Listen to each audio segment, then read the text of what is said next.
Bonjour. Alors, vous aviez à faire l'activité 1, page 110. Alors, l'activité 1, page 110, on va pas s'y attarder parce qu'il n'y avait rien de compliqué. Euh, on va directement passer à l'activité 3. Alors, l'activité 3, bon, les trois premières questions étaient vraiment très simples. Donc, c'est pareil, on va pas s'y attarder. Juste une petite chose.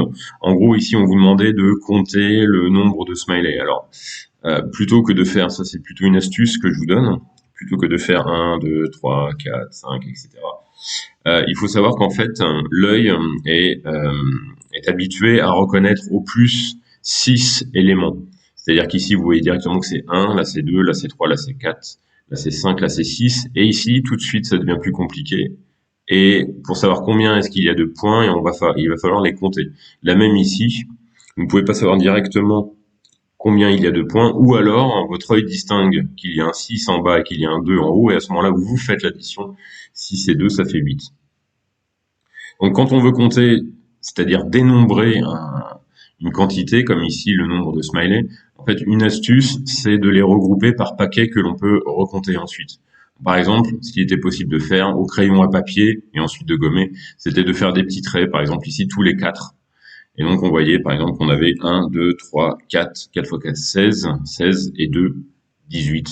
Ici, je les ai regroupés en 3, ici, je les ai regroupés en 5, ici en 4. Ce qui permettait d'aller plus vite et ce qui aussi évite les sources d'erreur, parce qu'on a vite fait de se tromper, d'être arrivé à, mais je suis rendu à combien, 18, 19, je sais plus, etc. Alors que là, on voit directement et on ne se trompe normalement pas. Ok, ensuite on vous demandait, c'était surtout cette partie-là qui était importante, de reproduire et compléter le diagramme ici, ci-contre. Alors, on vous donnait une information importante, ici on vous disait qu'on prendra un carreau pour deux personnes en ordonnée. Alors qu'est-ce que c'est les ordonnées? Les ordonnées, ici, ça va être du vocabulaire. Quand vous tracez un graphique, vous avez deux axes. Ces deux axes sont perpendiculaires, c'est-à-dire qu'ici vous devez avoir un angle droit. L'axe vertical, c'est l'axe qu'on appelle l'axe des ordonnées. L'axe horizontal, c'est ce qu'on appelle l'axe des abscisses. Donc ici, il va se trouver toutes les valeurs des ordonnées. Quand vous allez graduer votre axe et vous allez mettre des valeurs, ces valeurs, c'est celles qu'on appellera les ordonnées. Et ici, sur l'axe horizontal, lorsque l'on va graduer cet axe horizontal, eh bien toutes les valeurs qui vont s'y trouver seront appelées des abscisses. Donc ici, il fallait d'abord compléter effectivement le tableau. Alors, il faut bien savoir ce que c'est qu'un effectif. Effectif, ici, dans ce cas particulier, il s'agit du nombre de personnes qui ont répondu au sondage. D'une manière générale, un effectif, c'est un nombre qui caractérise la quantité d'éléments qui est considéré. Par exemple, l'effectif d'un panier dans lequel j'aurais mis des oranges, eh bien, ça serait le nombre d'oranges dans le panier. Alors, ici, le travail qui a été réalisé. Alors, parmi les consignes qui étaient faites, c'était par exemple de colorier dans 4 couleurs différentes, donc ça c'est bien, ça a été fait. Les traits sont tirés à la règle, donc ça c'est très bien. Alors, plusieurs choses.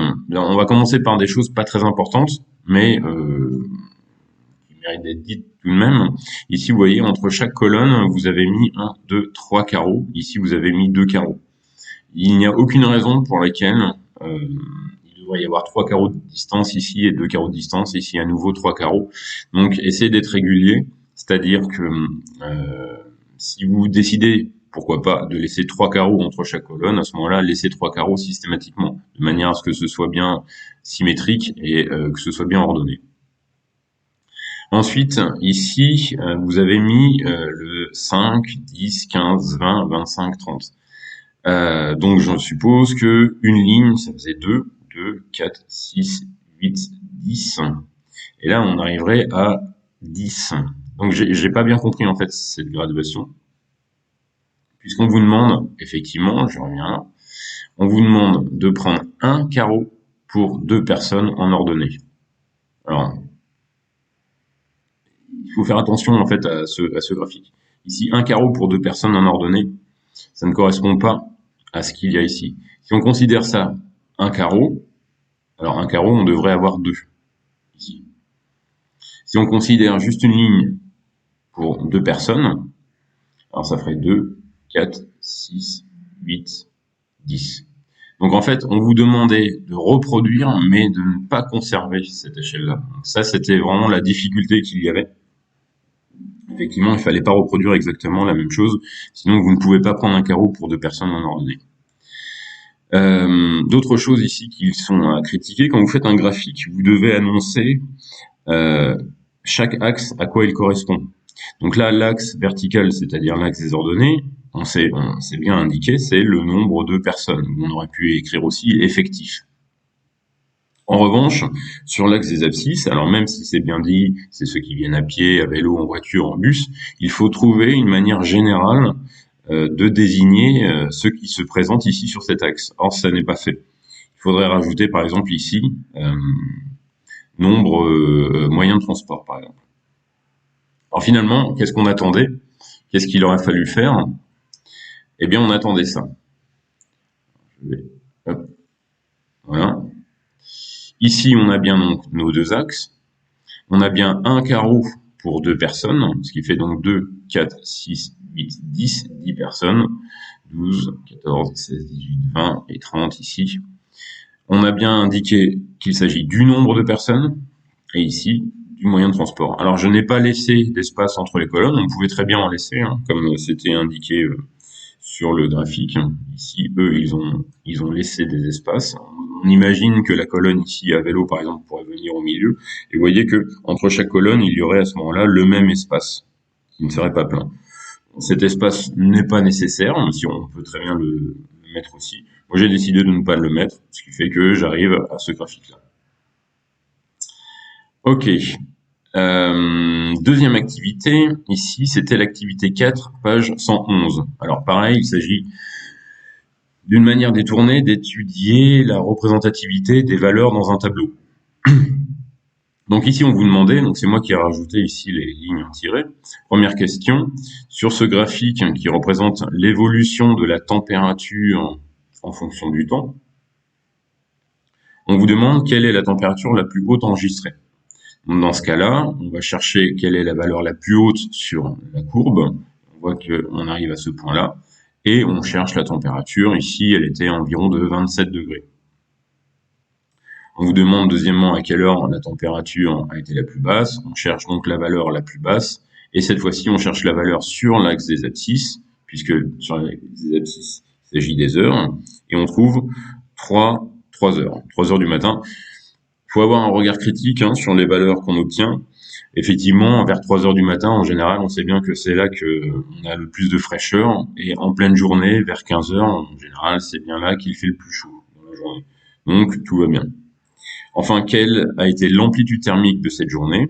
Alors, l'amplitude, si on ne sait pas ce que c'est, on vous le dit ici, l'amplitude thermique est la différence entre la température la plus haute et la température la plus basse.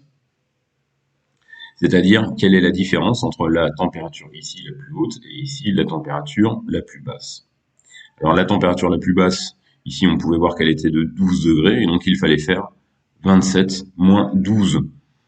Alors, le réflexe, quand on arrive en sixième, c'est de compter. C'est-à-dire, vous allez compter sur vos doigts. Ok, je suis à 12, combien est-ce qu'il faut pour aller jusqu'à 27? Et vous allez compter sur vos doigts, 12, 13, 14, 15, 16, 17, 18, etc. jusqu'à 27, et après, vous allez voir combien ça fait. En réalité, ce qu'on attend d'un élève de sixième, ici, ça va être de poser ou au moins d'écrire le calcul, puisqu'on vous parle bien d'une différence. La différence, ici, ça va être donc une soustraction. Vous allez donc prendre la valeur la plus grande et vous allez lui soustraire la valeur la plus basse. Donc, il fallait faire ici 27 moins 12. Ok, 27 moins 12, ça faisait 15. Donc, le résultat était 15. Alors, plusieurs choses ici à dire sur ce graphique. Alors déjà, sur le livre, on peut dire qu'il y a une erreur en tout cas, une maladresse, on va dire. Ici, vous avez bien indiqué sur l'axe horizontal, sur l'axe vertical, pardon, c'est-à-dire l'axe des ordonnées, vous avez bien la température, et on vous indique ici l'unité de la température. Donc vous avez la grandeur c'est la température, et vous avez l'unité dans laquelle s'exprime la température, c'est-à-dire les degrés. Eh bien, on doit avoir la même chose pour les abscisses. Ici, pour l'axe des abscisses, vous devriez avoir une grandeur et l'unité. Or ici, on a des heures. Les heures, ce ne sont pas une grandeur. Les heures, c'est une unité. C'est une unité de quoi? L'heure, eh bien, l'heure, c'est une unité de temps. Donc ici, en fait, sur les abscisses, on devrait avoir, comme ici, la grandeur, c'est-à-dire le temps, et entre parenthèses, les heures. Deuxième remarque que j'ai à faire ici, c'est, en fait, ça pourrait très bien être la représentation d'un tableau. C'est-à-dire que si on prenait des points, qu'on mettait des points ici, ici, ici, ici, ici, on pourrait retracer la courbe à partir juste des points. Et ces points peuvent être mis sur un tableau. C'est ce que j'ai fait juste en dessous, par exemple, ici.